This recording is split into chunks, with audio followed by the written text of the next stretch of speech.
Dear students, let us start with How Soon Had Time, written by John Milton. John Milton was born in 1608 and 1674 died. Was an English poet, polemicist, pamphleteer, and a civil servant during the Commonwealth era of England. Scholarly man of letters, Milton's prose and poetry deal with contemporary issues and reflect the religious flux and political upheaval of England of his time. He is best known for his epic poems Paradise Lost and Paradise Regained. Writing in English, Latin, Greek, and Italian, he achieved international fame. He is regarded as one of the greatest English writers of all times.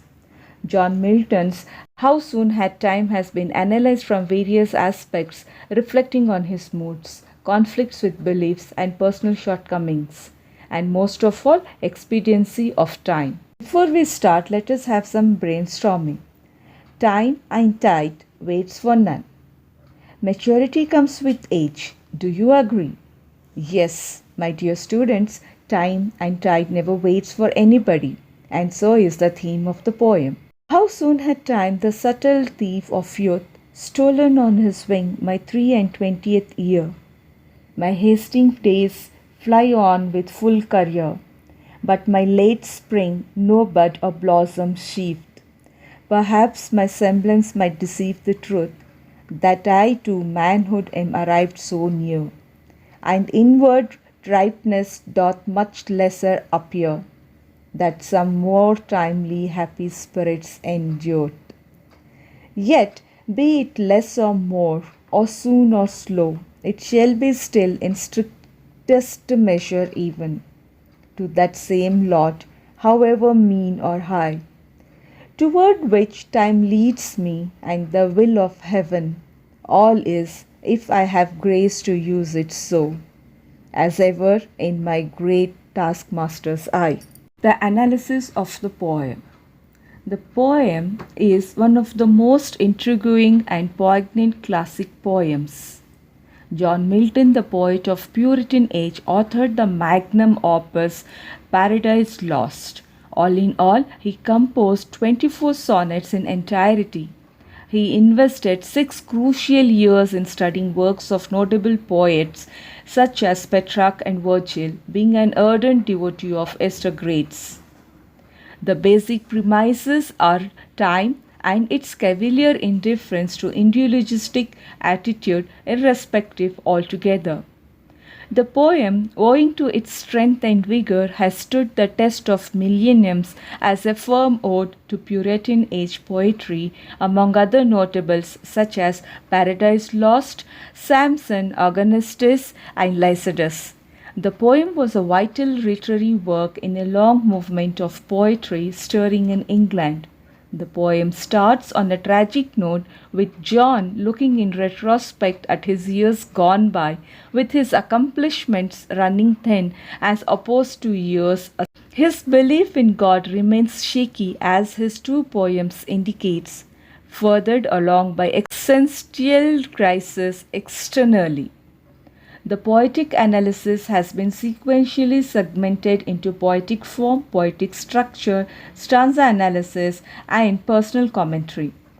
The poem is in the form of sonnet.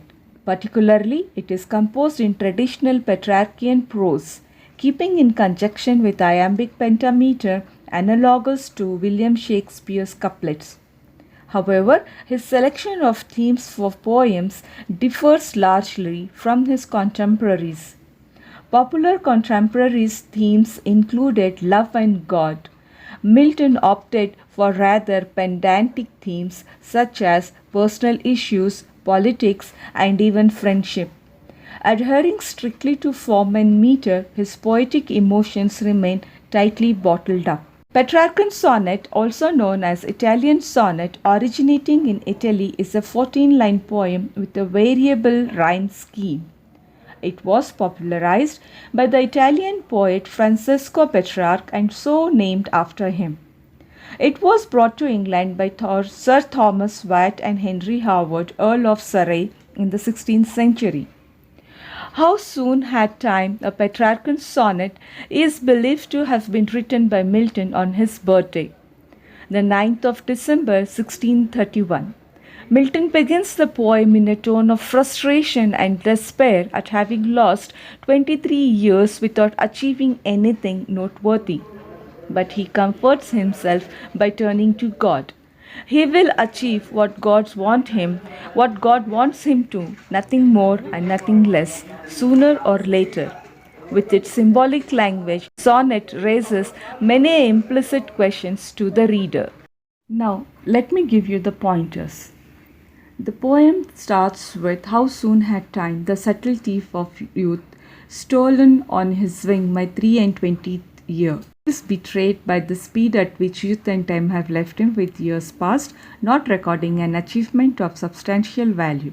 Career-wise and artistically, he has yet to produce his masterpiece and make a stamp on history. Briefly touching that aspect of his immaturity before the mellowing year, he deems himself incompetent and lacking in poetic prowess. Even at a ripe age of 29 years, with his self-established high aesthetic standards, he ardently aspires to attain them within his lifetime. This is a direct linkage to his collegiate years, where his physical structure was deemed as girlish and feminine, resulting him earning the title of the Lady of Christs. With a feminine overall outlook, he continues to underestimate himself in comparison to contemporaries having accomplished much more in his prime age. This is a direct indication to Jesus' parable of God's reward for all those reporting for duty on time and slightly late on time. God, being all the knowing and kind, views his pupils as equals.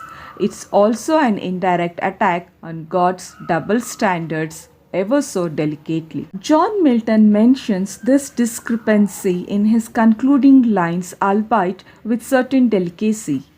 He says, "If I have grace to use it so," he creates some ambiguity regarding his poetic grace. The grace could be within him or God gifted. Using the word have, he is conflicted on whether his poetic talents are at his own command or God's will. This shows slightly negativistic attribution in his poem is later found in Paradise Lost. For any queries and doubts, mention in the comment section below. Stay home, stay safe. Signing off, Alia Naz.